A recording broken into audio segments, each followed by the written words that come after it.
Comment intervient l'État dans l'économie? Par quels mécanismes? En quoi les taux de change peuvent-ils influencer la santé économique des pays? Quelles sont les difficultés d'intervention de l'État lorsque des indicateurs économiques comme l'inflation varient par exemple?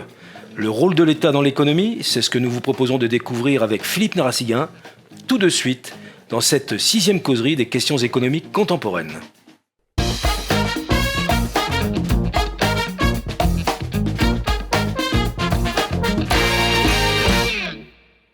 Et oui, nous nous retrouvons donc pour cette sixième causerie consacrée au MOOC des questions économiques contemporaines. Et nous sommes heureux de pouvoir reprendre et approfondir les questions relatives au rôle de l'État dans l'économie. Alors, nous sommes bien évidemment heureux de retrouver Philippe Narassiguin qui vous propose ce MOOC d'une grande qualité. Et là, vous avez pu découvrir un chapitre majeur sur le rôle de l'État dans l'économie. Alors Philippe Narassiguin, que pensez-vous de cette semaine? Comment s'est passée cette semaine? Une très bonne semaine avec des interventions sur les forums de discussion. Et donc le webinaire que je fais, effectivement, complète le cours. Donc on ne va pas reprendre le cours, c'est quasiment un cours à lui tout seul, ce qu'on va faire. Et puis deuxième élément de satisfaction, c'est aussi le nombre d'inscrits. On a dépassé aujourd'hui les 6200 inscrits et le nombre de pays est actuellement de 87 pays. Donc on a augmenté le nombre de pays par rapport à la semaine dernière. Donc voilà. Eh bien, effectivement, nous remercions l'ensemble des personnes qui participent à ce MOOC, car vous êtes très actifs sur les forums, et donc, eh bien, ces causeries permettent de reprendre les questions que vous posez et de pouvoir approfondir les différents points qui sont effectivement identifiés par l'équipe pédagogique pendant la semaine d'activité par partie. Alors, le rôle de l'économie, les politiques économiques de l'État, on a vu la fiscalité, on a vu effectivement l'économie monétaire, toute la notion de... Et puis aujourd'hui, on va donc essayer de comprendre un certain nombre de mécanismes un peu plus complexes, un peu plus approfondis. Et le premier, effectivement, que vous avez identifié concerne ce que l'on appelle le multiplicateur budgétaire. Alors, de quoi s'agit-il? Au fond, le multiplicateur budgétaire découle de la pensée de Keynes, et des keynésiens par la suite. Et au fond, Keynes se disait ceci, après la grande crise de 29, il ne faut pas oublier que la théorie keynésienne découle non pas de Keynes, la théorie keynésienne découle de Keynes en tant qu'auteur, mais Keynes a formalisé, si je puis dire, les politiques de relance économique de Roosevelt à cause de la crise de 1929. Cette crise a duré extrêmement longtemps, 6-7 ans, et on n'est pas sorti de la crise comme ça rapidement, contrairement à ce qu'on croit. Donc l'État est très très présent aujourd'hui. Alors à ce moment-là, effectivement, on a pratiqué des politiques de relance économique, ce qui était assez nouveau finalement, dans la mesure où les États du 19e siècle ne sont pas des États modernes au sens où on l'entend aujourd'hui, c'est-à-dire un rôle affirmé de l'État dans différents secteurs, ce qui en plus pose d'autres problèmes lorsque le poids de l'État devient croissant sans efficacité. Selon la loi de Wagner, c'est un économiste allemand qui disait ceci: plus la croissance se fait, plus il y a une croissance économique forte, plus il y a une classe moyenne, aussi on peut ajouter aussi, importante, plus il y a un besoin pour les citoyens d'avoir des services publics, ce qu'on appelle dans le monde anglo-saxon des public utilities. Et ça, c'est très important parce que ça a permis de contribuer justement à la mise en place d'infrastructures nouvelles par l'État, par le biais des impôts, de la collecte d'impôts, a permis de construire des infrastructures, disons, post-45, après la Deuxième Guerre mondiale. Et on a eu les autoroutes, les routes, toutes les infrastructures, les hôpitaux, toutes les infrastructures, les universités, toutes les infrastructures que l'on connaît aujourd'hui, infrastructures modernes. Et donc, c'est vrai que le poids des dépenses publiques dans le produit intérieur brut a augmenté. Le problème qui se pose aujourd'hui, parce que dans certains pays, ça a été raisonnable, dans d'autres pays, ça a été irraisonnable, c'est l'efficacité des dépenses publiques. Et ça, on peut le mesurer, bien sûr. Si, par exemple, vous investissez dans l'éducation des sommes massives, et si, au bout, les élèves qui arrivent après tant d'années de scolarité sont d'un niveau médiocre, moyen ou même très mauvais, à ce moment-là, on peut dire qu'il y a une mauvaise allocation des ressources, un capital humain qui n'est pas à la hauteur des enjeux, notamment des enjeux contemporains, et donc on perd en fait en efficacité. Et là, on a payé des impôts pour finalement pas grand-chose. D'accord ? Donc la rentabilité économique de l'impôt sur le plan du capital humain est très faible ou même négative.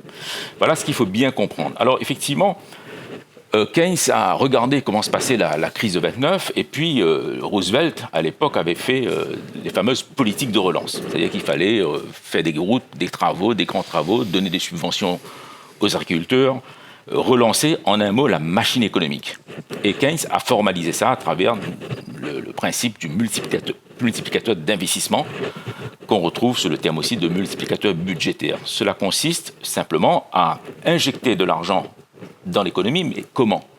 À travers le budget et le déficit budgétaire. Donc on a finalement admis que l'État pouvait avoir, dans des moments de crise, un certain niveau de déficit budgétaire. Donc on dépense beaucoup plus qu'on ne reçoit en termes d'impôts, se crée un déficit budgétaire. Et ça a bien marché, Roosevelt, ça a très bien marché dans les années 29, 30, enfin très bien, ça a pris du temps, je l'ai dit, mais ça a marché quand même. Simplement, n'oubliez pas qu'à l'époque, nous étions dans des économies fermées.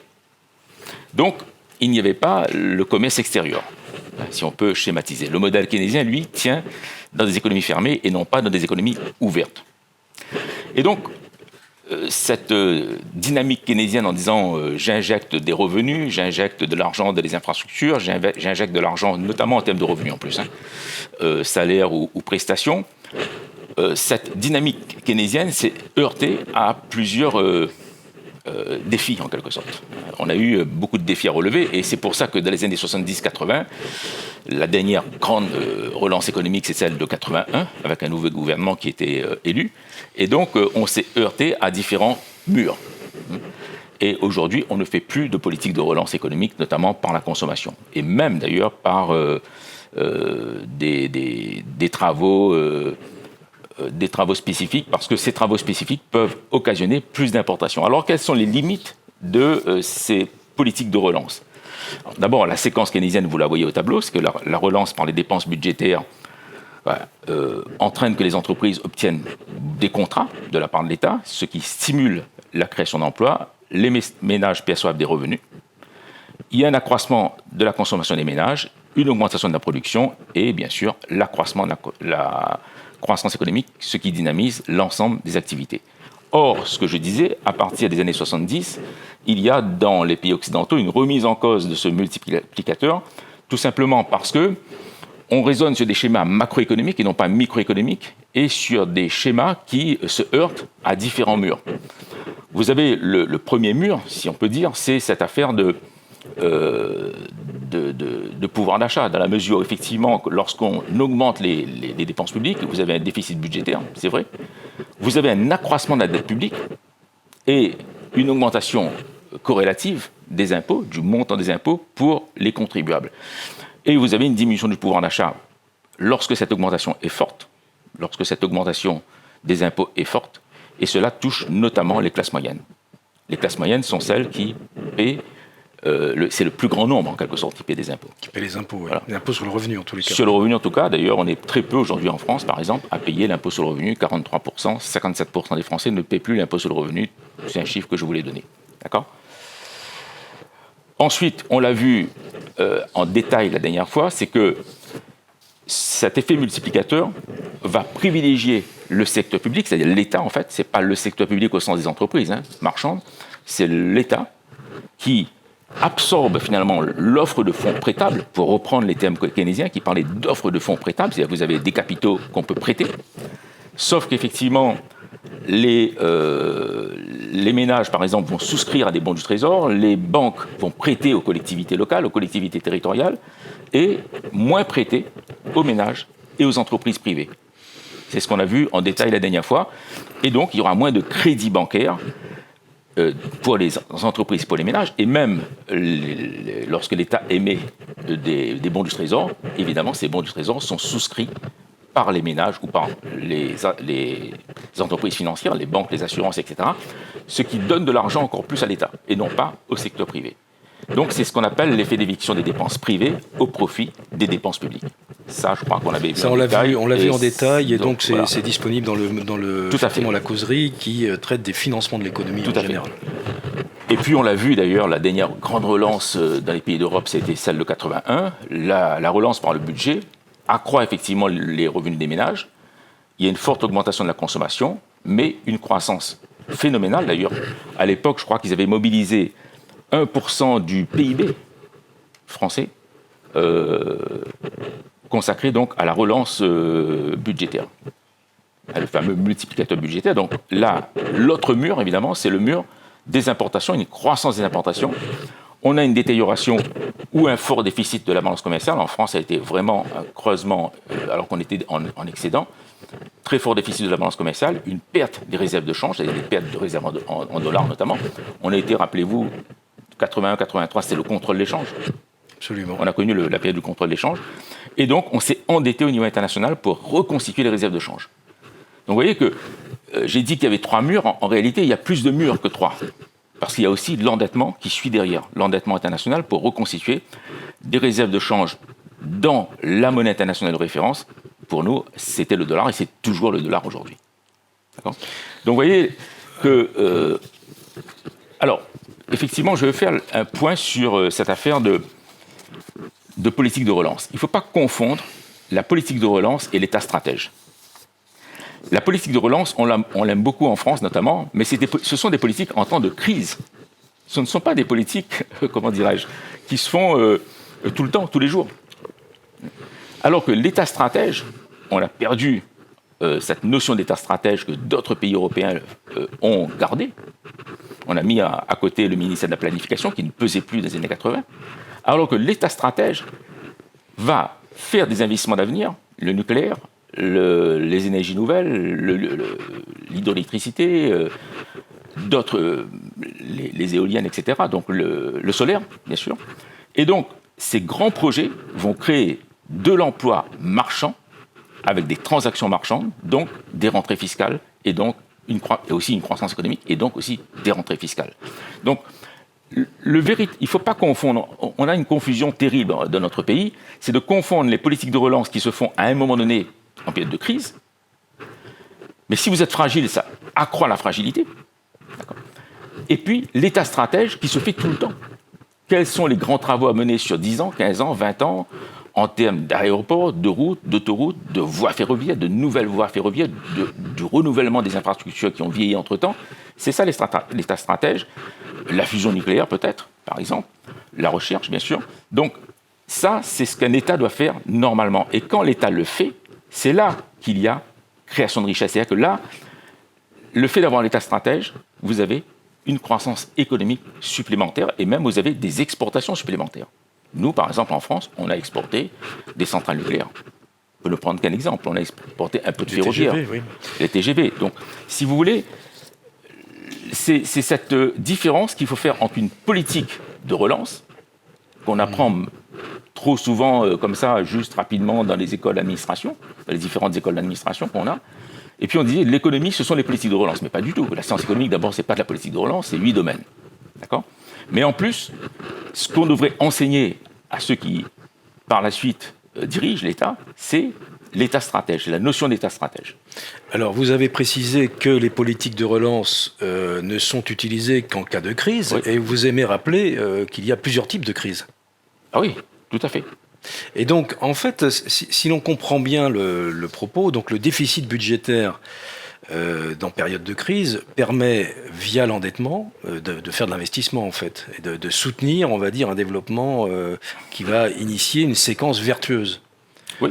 Or, l'endettement aujourd'hui, qu'est-ce qui explique qu'à un moment donné, dans les années 70, vous précisez, il y a une remise en cause de ce multiplicateur budgétaire. Mais pourquoi est-ce qu'on a remis en cause ce multiplicateur budgétaire ? Je l'ai dit plusieurs fois.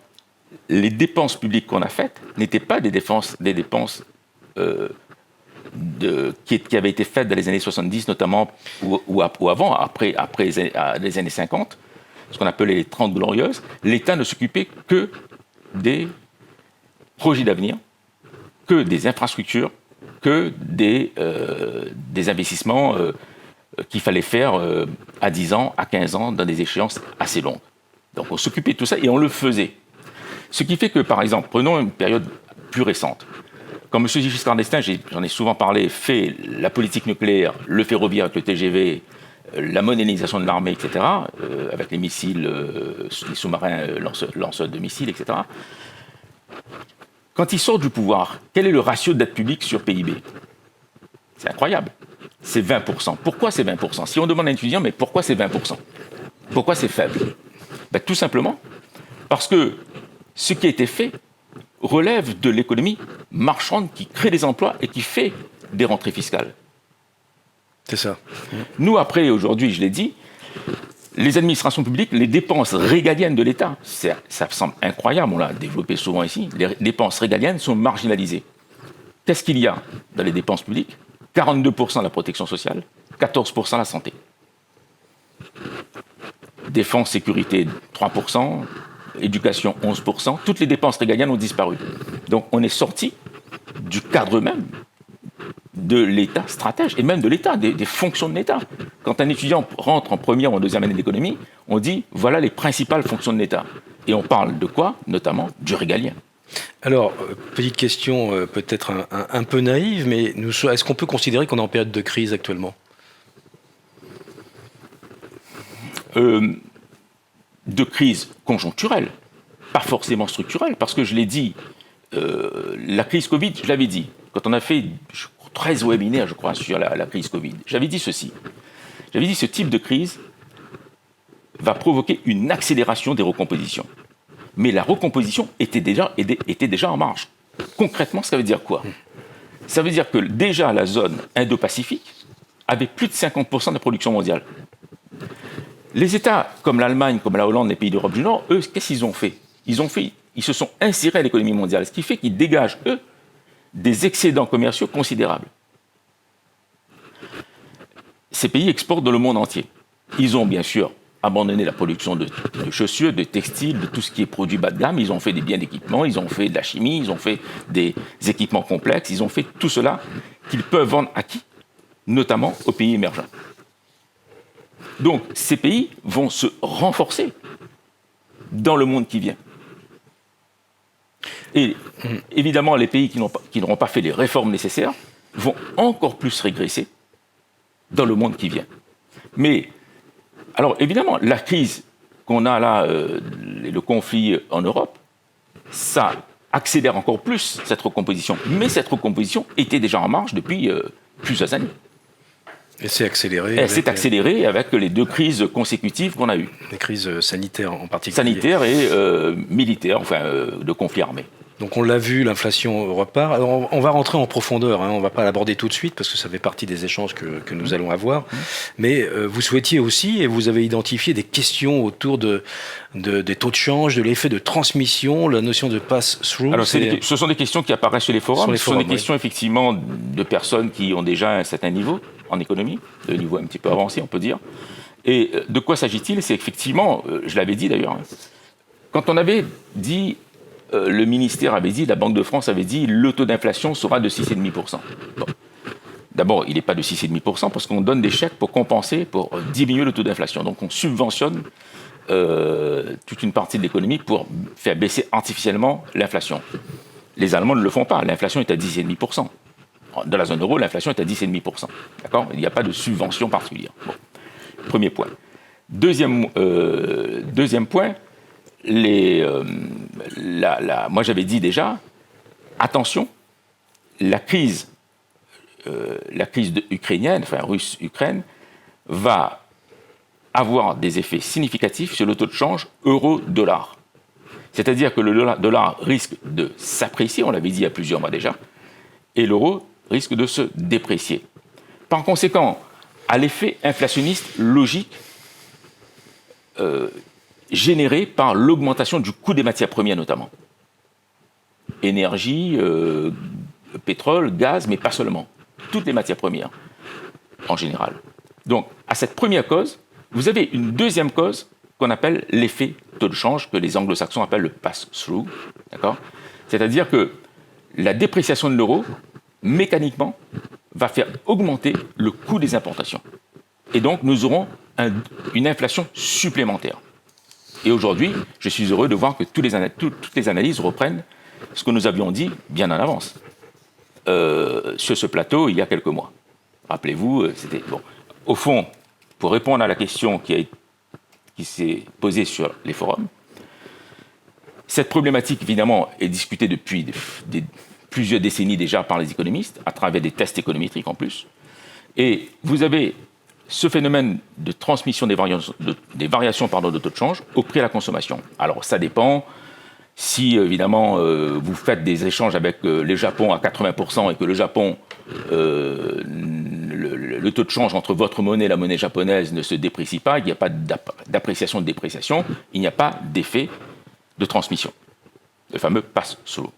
Par contre, effectivement, si vous importez une quantité significative de marchandises facturées en dollars, c'est ce qui est le cas d'ailleurs, 60%, 65% de ces marchandises importées sont facturées en dollars, alors évidemment, puisque le taux de change euro-dollar se déprécie, que l'euro se déprécie par rapport au dollar, plus exactement, à ce moment-là, vous avez un effet mécanique sur le coût des importations.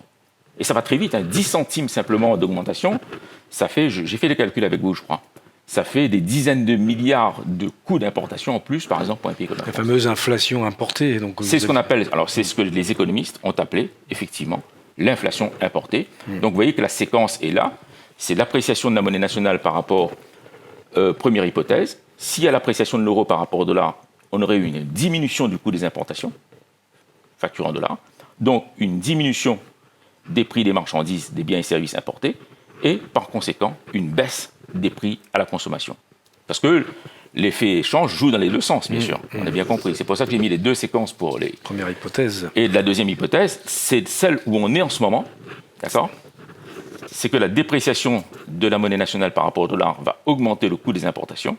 On a une augmentation du prix des marchandises importées et donc une hausse des prix à la consommation dans le pays domestique. Sauf qu'effectivement, ces phénomènes, on les avait un peu oubliés.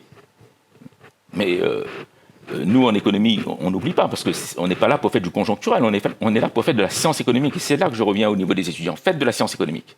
Ne regardez pas les informations qu'on passe là sur les médias rapidement, mais faites de la science économique. Et tout de suite, dès qu'il y a un phénomène comme ça qui se produit, vous dites, voilà, il y a une inflation par le prix des marchandises qui se fait, l'augmentation du prix des marchandises, en l'occurrence notamment de l'énergie, mais pas que. Et puis de l'autre côté, vous avez l'effet change qui va jouer. Ça, c'est le réflexe. Parce qu'évidemment, cette question a été posée peut-être par les gens qui se présentent à des concours un petit peu difficiles. Donc, c'est le réflexe qu'il faut avoir. C'est le réflexe de méthodologie et de se référer à la science économique, tout de suite. Alors, quelles sont du coup les conséquences, effectivement, de ces variations de taux de change comment l'État peut intervenir là-dessus ? Alors là, justement, l'État est impuissant dans la mesure où vous avez deux types de monnaies. Vous avez des monnaies internationales qui sont fortement échangées, qu'on appelle les monnaies convertibles fortement échangées. Il faudrait que la Banque centrale européenne achète concrètement des centaines de milliards d'euros sur le marché d'échange, vende du dollar, qu'elle vende massivement des dollars, pour faire remonter le cours de l'euro par rapport au dollar, pour diminuer par la suite le coût des importations et donc l'indice des prix à la consommation. Voilà. Et moi, j'ai été surpris d'une chose, c'est que les pays émergents l'ont fait. D'ailleurs, j'ai mis... Est-ce que ça marche ? Et justement, ça n'a pas marché. C'est-à-dire que même les c'est pays... une sorte de martingale, ça. C'est-à-dire que, pour l'instant, on croyait, moi-même, ma première spécialité, d'ailleurs, c'est l'économie monétaire internationale. J'ai écrit un livre assez important en économie monétaire internationale, donc je connais bien ces questions-là. Et jusqu'à présent, on pensait que ça ne jouait pas pour les monnaies fortement échangées sur le marché mondial, en devises. Sauf que là, beaucoup de pays l'ont fait, dont les monnaies ne sont pas échangées internationalement. Ils ont dépensé des dizaines de milliards pour acheter leur monnaie et vendre du dollar. Et les banques centrales ont eu des pertes sèches, c'est-à-dire que c'est de l'argent qui a été gaspillé pour rien.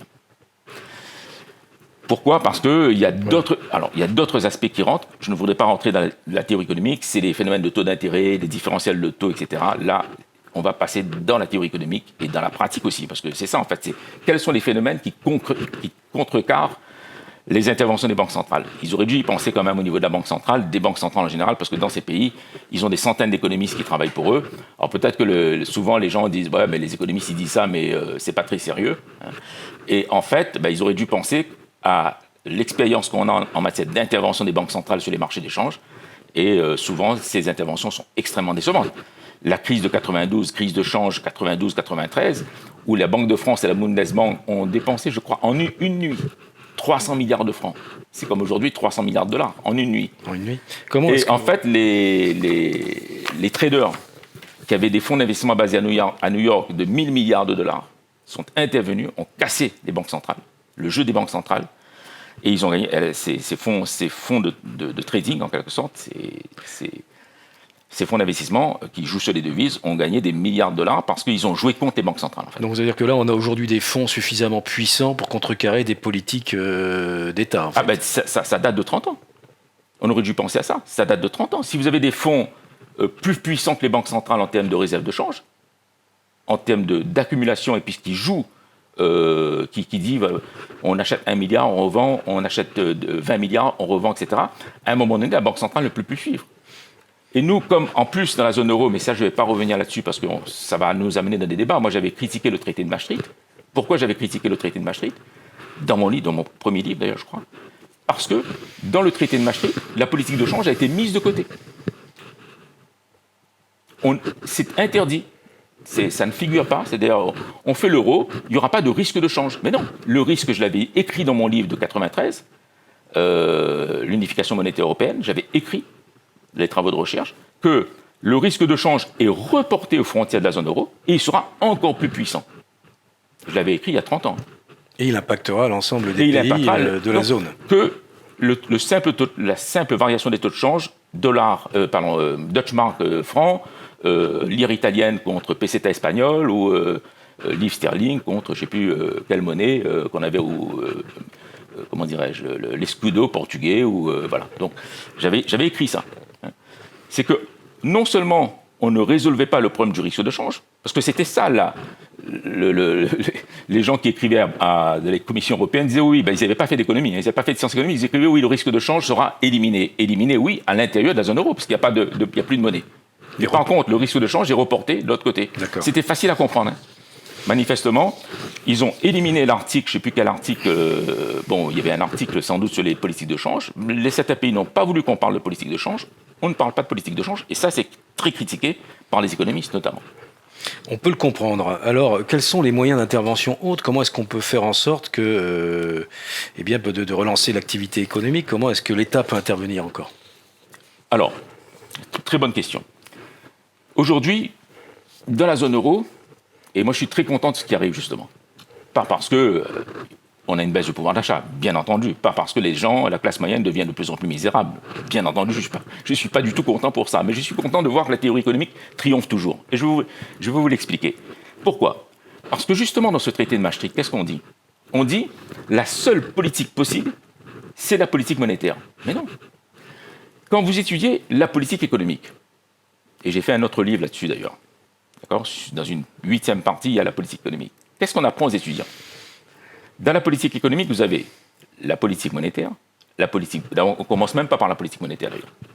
On commence d'abord par la politique budgétaire, la politique monétaire, la politique fiscale, budgétaire et fiscale bien sûr, donc deuxième, la politique de change, les taux de change, la politique industrielle et de la concurrence, etc. Or, dans le traité de Maastricht, tout d'un coup, on dit oui, la seule politique possible, et c'est repris dans la presse en plus, la seule politique possible, c'est la BCE. Mais non, la BCE a un rôle extrêmement limité. Et pourquoi ? Je vais vous dire pourquoi je suis content. Alors, nous allons découvrir ça. Voilà, je vais vous dire pourquoi je suis très content. Qu'est-ce qu'on dit aujourd'hui ? On est coincé. On est coincé pourquoi ? Parce qu'il y a une augmentation des prix, ça diminue le pouvoir d'achat, il y a une érosion de l'épargne.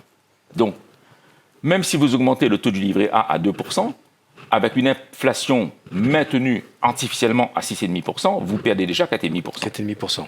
Sur les petits, la petite épargne, l'épargne populaire, type livret A. Bon. Et donc, la séquence, c'est quoi ? La séquence fondamentale, c'est que s'il y a une baisse du taux d'intérêt directeur, évidemment de la Banque centrale, la BCE en l'occurrence pour nous, les banques commerciales achètent leur argent moins cher, les taux d'intérêt des crédits à la clientèle diminuent, et les agents sont incités à contracter plus de crédits bancaires. Donc il y a une hausse des achats. Si vous avez plus de crédit, si demain vous avez la possibilité de faire plus de crédit parce que les taux d'intérêt sont faibles, vous allez acheter peut-être renouveler votre voiture, acheter une nouvelle voiture, vous allez faire un peu plus de travaux dans votre maison. Donc tout ça, il y aura des achats, bien sûr. Ça va se répercuter en achats et ça va dynamiser l'activité économique et la croissance. Et donc, vous aurez un accroissement de la création d'emplois et une baisse du chômage. Ça, c'est la séquence. Et inversement, vous faites la séquence inverse lorsqu'il y a, je ne sais pas si je l'ai mise, la séquence inverse. Dans le cas contraire, là, j'ai mis, les résultats sont défavorables à l'économie. Sauf que, dans cette période de récession, ce qui est génial, c'est qu'on a beaucoup de trahison. Pourquoi ? Parce que nous, le budget, on n'a plus de budget. Il est contraint. On n'a pas de ressources budgétaires. On a un déficit public, même pas budgétaire. J'ai les 3 administrations de 9%. Mais ça ne date pas d'aujourd'hui, ça date de 40 ans, 30 ans. Ce qui explique le niveau d'endettement élevé ça a donc créé, en France, en tous les cas. On l'a vu, 2% d'endettement public supplémentaire. Donc, en 20 ans, en 40 ans, ça fait 80%. Donc, on est passé, déjà, en 2019, on était à 98 ou 99% de dette publique sur PIB. Alors, quel est dans les accords les traités de Maastricht Alors, justement, j'y viens. Alors, voilà. Justement, pourquoi j'ai souri en regardant la presse ? C'est que on a dit la politique monétaire, c'est évidemment de briser l'inflation. C'est ça le traité de Maastricht. On a éliminé les autres politiques. Et on a dit, la politique économique se résume à la lutte contre l'inflation. Donc, évidemment, le problème, quand on est en crise, vous augmentez le taux d'intérêt directeur, les banques commerciales achètent de l'argent plus cher, les taux de crédit à la clientèle immobilier, crédit d'équipement, crédit consommation, crédit immobilier augmentent, les gens font moins de crédit, ils ont moins d'argent, et donc, il y a moins d'achats, et ça entraîne un effet dépressif sur l'économie. Sauf que les pays qui ont des excédents budgétaires, qui ont un niveau de dette publique relativement faible, qu'est-ce qu'ils ont fait ? Le scandale est arrivé à cause de l'Allemagne, mais l'Allemagne a raison. Ils ont actionné quoi ? La politique budgétaire. L'Allemagne annonce, moi, je subventionne mes entreprises avec 200 milliards d'euros, mais ils ont les moyens. C'est ça. Parce qu'eux, ils ont bien géré leur budget, ils ont bien géré leur argent, ils ont bien géré l'économie. Donc tous les pays d'Europe du Nord disent, bon, donc division à l'intérieur de la zone euro. Est-ce qu'on peut parler là, de multiplicateur budgétaire ? Est-ce qu'on peut... Justement, c'est ce que... Donc les gens disent, chacun joue pour soi maintenant. Les Allemands, ils ont raison parce qu'ils ont bien géré. Les Hollandais ont raison, les Autrichiens, ils ont raison. On n'a jamais mis dans le traité de Maastricht qu'il fallait une... D'ailleurs, le budget européen, lui, il est précis. C'est pas... c'est petit, le budget européen. C'est 1% ou 1,1% du PIB de la zone euro ou de l'Union européenne. D'accord ? C'est par exemple pour la politique agricole, la politique culturelle, la politique régionale, dont les régions ultra-périphériques bénéficient. Donc, si vous voulez, ce sont des budgets déjà bien organisés. Mais là, tout le monde a repris... son rôle tout le monde s'est réapproprié plus exactement la politique budgétaire, et les États qui ont de l'argent disent on subventionne nos entreprises, notamment pour prendre en compte, parce que l'Allemagne c'est une puissance industrielle comme la Hollande, etc., pour faire baisser le coût de l'énergie. Parce que si on ne fait pas baisser le coût de l'énergie, la facture énergétique dans le compte de résultat des entreprises va flamber, ce qui est le cas, et donc nos produits, nous ne pourrons plus exporter en Chine, au Japon, en Corée, aux États-Unis, etc. Donc, division à l'intérieur de l'Europe, qui dit maintenant, cette fois-ci, oui, mais c'est de la concurrence déloyale, c'est des subventions qu'on n'aurait pas dû faire, c'est une atteinte. Ils n'ont qu'à porter plainte à la Commission de la concurrence. À ce moment-là, il y a une Commission de la concurrence en Europe, ils n'ont qu'à dire, voilà, l'Allemagne subventionne, l'autre pays subventionne, etc. Et donc, on aura donc... le début peut-être une réflexion sur la réappropriation par les États de la politique économique. Est-ce que, j'ai un peu détaillé, mais voilà ce que je voulais dire. Oui, vous avez compris pourquoi je souris intérieurement. Bien sûr, mais c'est vrai que du coup, tous les pays n'ont pas la même santé financière, la même santé économique, et on peut comprendre qu'effectivement, à un moment donné, il faille, et vous l'avez montré, les théories et la relance keynésienne existent, mais simplement, il faut des économies qui soient suffisamment solides pour pouvoir les... Elle existe, elle est faite en période de crise, c'est tout. En période de crise, voilà. Alors, je pense qu'il y a une question. Faut-il comprendre que l'inflation impacte le taux de change ou du moins l'inverse ? Question. Alors, revenons pour celui qui a posé la question à l'approche théorique. Dans l'approche théorique, vous avez deux théories. Vous avez la théorie de la parité de pouvoir d'achat aviation absolue. Donc ça, c'est à exclure. La parité des pouvoirs d'achat aviation absolue, c'est l'approche la plus riche en termes de théorie de la parité des pouvoirs d'achat. Et vous avez la parité relative des pouvoirs d'achat. Donc la question que vous avez posée, c'est quoi? C'est le lien entre le fait qu'il y ait, lorsqu'il y a un différentiel d'inflation entre deux pays, il y a automatiquement un effet change. Je prends un exemple. Si par exemple vous avez 6% d'inflation aux États-Unis et 2% d'inflation dans la zone euro, mécaniquement, à moyen terme, le dollar se déprécie de 4%. 6% moins 2%. C'est la relation établie avec des tests, etc., mais c'est des relations de moyen long terme, par la théorie des pouvoirs d'achat, par la théorie relative des pouvoirs d'achat. Donc c'est l'effet inflationniste sur le taux de change. Des différentiels d'inflation, plus exactement. Quand je dis inflationniste, c'est différentiel d'inflation. Donc ils vont jouer sur les taux de change entre les monnaies. D'accord? Alors, merci pour la réponse à cette question posée par une des personnes qui suivent voilà, cette émission. Maintenant, lui, il pose, est-ce que, effectivement, de l'autre côté, est-ce que l'inflation a... l'inflation, non. Alors là, j'ai répondu sur l'inflation. Mais est-ce que le taux de change, alors je n'ai pas compris le deuxième... deuxième question, c'est comment la variation du taux de change agit sur le pouvoir d'achat des ménages. Ça, c'est la deuxième question. Oui, la deuxième question, la variation du taux de change, on le voit. C'est ce que j'ai dit tout à l'heure, très longuement. C'est que là, il y a une dépréciation de l'euro par rapport au dollar. Le coût des importations augmente considérablement. On peut faire même le calcul, hein. Je l'ai fait, je crois, la dernière fois, pratiquement. Donc, ce coût des importations augmente. Les prix de l'énergie, des matières premières augmentent. Les prix des biens de consommation finale, tout ce qu'on achète comme objet, hein, augmente également. Mécaniquement. Hein. Mécaniquement, puisque... Sans qu'il y ait forcément, lorsque vous importez, par exemple, je sais pas, des chaussures d'un le même produit coûte plus cher, tout simplement. Le même produit coûte plus cher, même si le prix n'a pas augmenté, le taux de change va faire augmenter mécaniquement le prix des produits à la consommation. Donc voilà. Merci donc aux personnes qui ont posé ces questions. Revenons, Philippe Narassiguin, avant de passer peut-être à la conclusion de cette causerie. Le taux d'intérêt directeur, comment est-ce que... Vous parlez de dilemme, il faut que l'État doit trancher sur la façon de manier. C'est pas l'État, c'est la Banque Centrale Européenne qui en plus a été rendue indépendante. Bon, ça aussi j'avais écrit un article là-dessus sur l'indépendance de la Banque Centrale Européenne dans les années, je sais plus, 90 sans doute. Donc c'est la Banque Centrale qui prend les décisions. Donc l'idée pour briser par exemple le mécanisme inflationniste. Mais c'est à relier avec Maastricht. Le traité de Maastricht stipule un objectif unique de la politique économique. Les trois autres aspects de la politique économique, on est bien d'accord, ont disparu du traité de Maastricht. Il ne reste plus que la lutte contre l'inflation. Donc, les banques centrales, logiquement, elles vont lutter contre l'inflation en augmentant le taux d'intérêt. Nos crédits immobiliers sont déjà plus chers, parce que les banques commerciales achètent de la monnaie centrale. Hein, on avait vu ça il y a 2 ans dans le grand cours de monnaie, banque et financement de l'économie, le MOOC. Hein. Les banques commerciales achètent de la monnaie plus chère à la monnaie centrale, hein, à la banque centrale, plus chère à la banque centrale, et elles vont répercuter donc ce coût sur les crédits à la clientèle. Crédits à la clientèle, je rappelle qu'il y a 3 types de crédits, consommation, équipement et immobilier notamment. Voilà.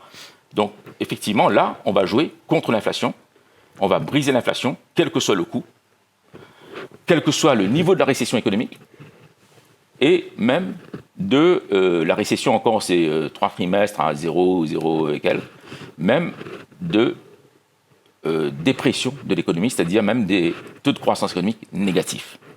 Donc la décision a été prise, on ne pourra pas revenir à mon avis sur cette décision, et le coût, c'est bien sûr le coût en termes de croissance, de chômage, de pouvoir d'achat, parce qu'effectivement, beaucoup de ménages ne pourront plus se payer des crédits, ne pourront plus investir, ne pourront plus acheter des biens de consommation et d'équipement ou des achats immobiliers, faire des achats donc d'investissement de long terme.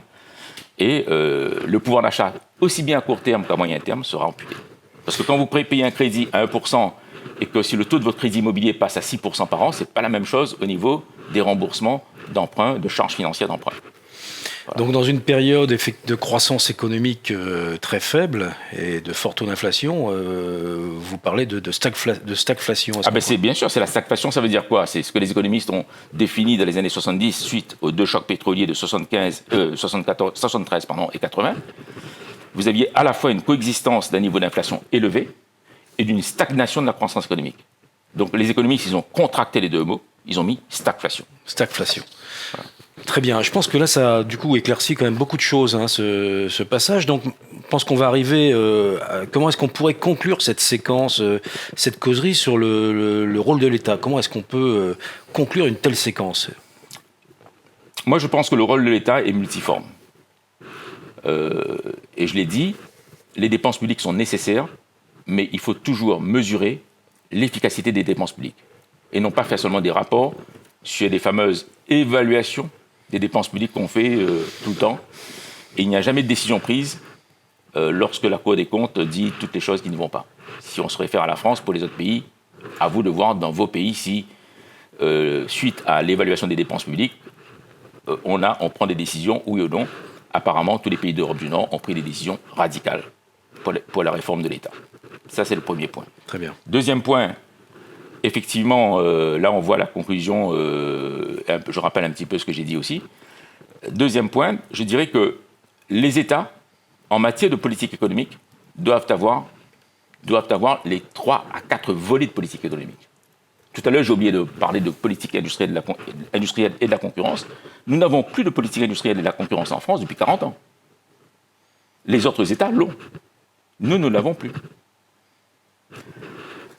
La politique de change, évidemment, on a perdu la main sur la politique de change, dans la mesure où, lorsqu'il y a eu le traité de Maastricht, on a opté pour un taux de change, disons, de type Deutsche Mark, de monnaie forte, à l'époque, rappelez-vous. Et puis, il y a une chose aussi, c'est que si on a une politique économique, si on se réapproprie les outils de la politique économique et budgétaire, je l'ai dit, d'ailleurs j'ai mis l'Allemagne 200 milliards d'euros de subventions aux entreprises. Si on se réapproprie la politique budgétaire, nous devenons tout simplement des États résilients et d'avant-garde. Par contre, dans le cas qu'on évoque, celui de notre pays, nous avons perdu tous les outils de la politique économique. Nous n'avons plus de marge de manœuvre budgétaire, je l'ai dit. Nous n'avons plus de marge de manœuvre en termes de dette publique. Et par le traité de Maastricht, nous avons perdu la politique de change, comme, là je le reconnais, comme l'ensemble des États de la zone euro. Et nous ne pouvons plus redonner du pouvoir d'achat à travers des baisses d'impôts, parce que cela accroîtrait encore plus le déficit public. Donc vous voyez que notre résilience est très faible. On pourrait d'ailleurs classer les États de la zone euro en termes d'États résilients, forts, moyens et faibles.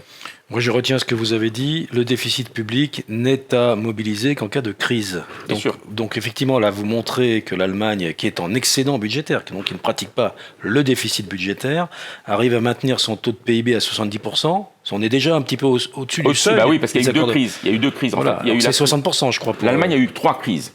Il y a eu 3 crises qui a fait augmenter le taux sensiblement.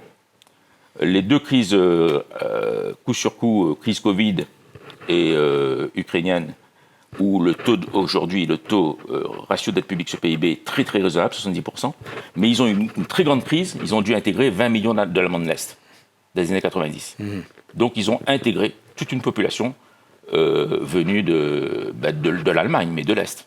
À ce moment-là, ça leur a coûté beaucoup d'argent à l'Allemagne, mais malgré ça, regardez, le niveau de dette publique, c'est 70% du PIB, avec une économie qui est fortement exportatrice, parce qu'eux, ils ont une croissance économique tirée aussi par les exportations. Et par l'industrie que l'on connaît.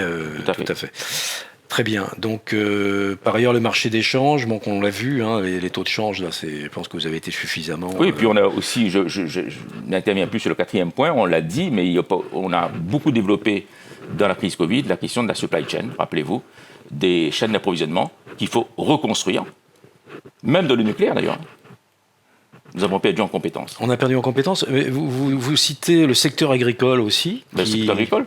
Regardez, les excédents commerciaux qu'on a ne sont plus les excédents commerciaux qu'on avait il y a 20 ans ou il y a 30 ans. Donc on fait face à une concurrence. Il ne faut pas oublier que la concurrence la plus forte ne vient pas des pays États-Unis, Chine. Bon, Chine, c'est vrai que c'est un concurrent, mais pas la concurrence que nous on subit en France, c'est d'une concurrence on subit malheureusement, alors qu'on aurait dû être exportateur net. Mais c'est une concurrence venue des pays européens, bien évidemment. 60% de nos échanges commerciaux se font avec les pays européens. L'Union européenne, c'est notre premier déficit commercial, bien avant la Chine. Ça, il faut le dire aussi. Quand on dit dans les médias, ouais, c'est la Chine ou le Japon, non, non. 60% de nos échanges se font la fameuse balance commerciale, et pour cela, nous renvoyons voilà. nos auditeurs à d'autres causeries, notamment sur le financement de l'économie. En tout cas, Philippe Narassiguin, merci beaucoup. Nous arrivons au terme de cette émission. Allez, le dernier petit mot pour conclure, avant que nous, on va pas dire que nous rendions l'antenne, mais que nous permettions aux personnes de passer effectivement à l'autre séquence du MOOC qui vient, la 7e. Je voudrais d'abord remercier toutes les personnes qui nous regardent, parce qu'elles font l'effort de regarder, elles font l'effort aussi, il y a beaucoup d'inscriptions, moi je trouve que les inscriptions continuent, hein. Ce qui nous stimule, nous, à l'Université numérique de La Réunion, hein, pour faire des cours, le cours de questions économiques contemporaines est donc un succès, donc ça je suis très content. Et donc, venez suivre aussi en replay, ça c'est important, nos webinaires, accompagnant le MOOC, parce que les webinaires, vous l'avez vu, sont quasiment des cours d'économie différents de ce que je fais. Complémentaires, mais différents dans ce qui est dans le cours, parce que là, je réponds aux questions qui se font donc, sur les forums. Voilà. Merci Philippe Narassiguin, je vous souhaite une très bonne journée. Rendez-vous à la semaine prochaine pour une prochaine causerie toujours consacrée aux questions économiques contemporaines. Et bonne journée à toutes et tous.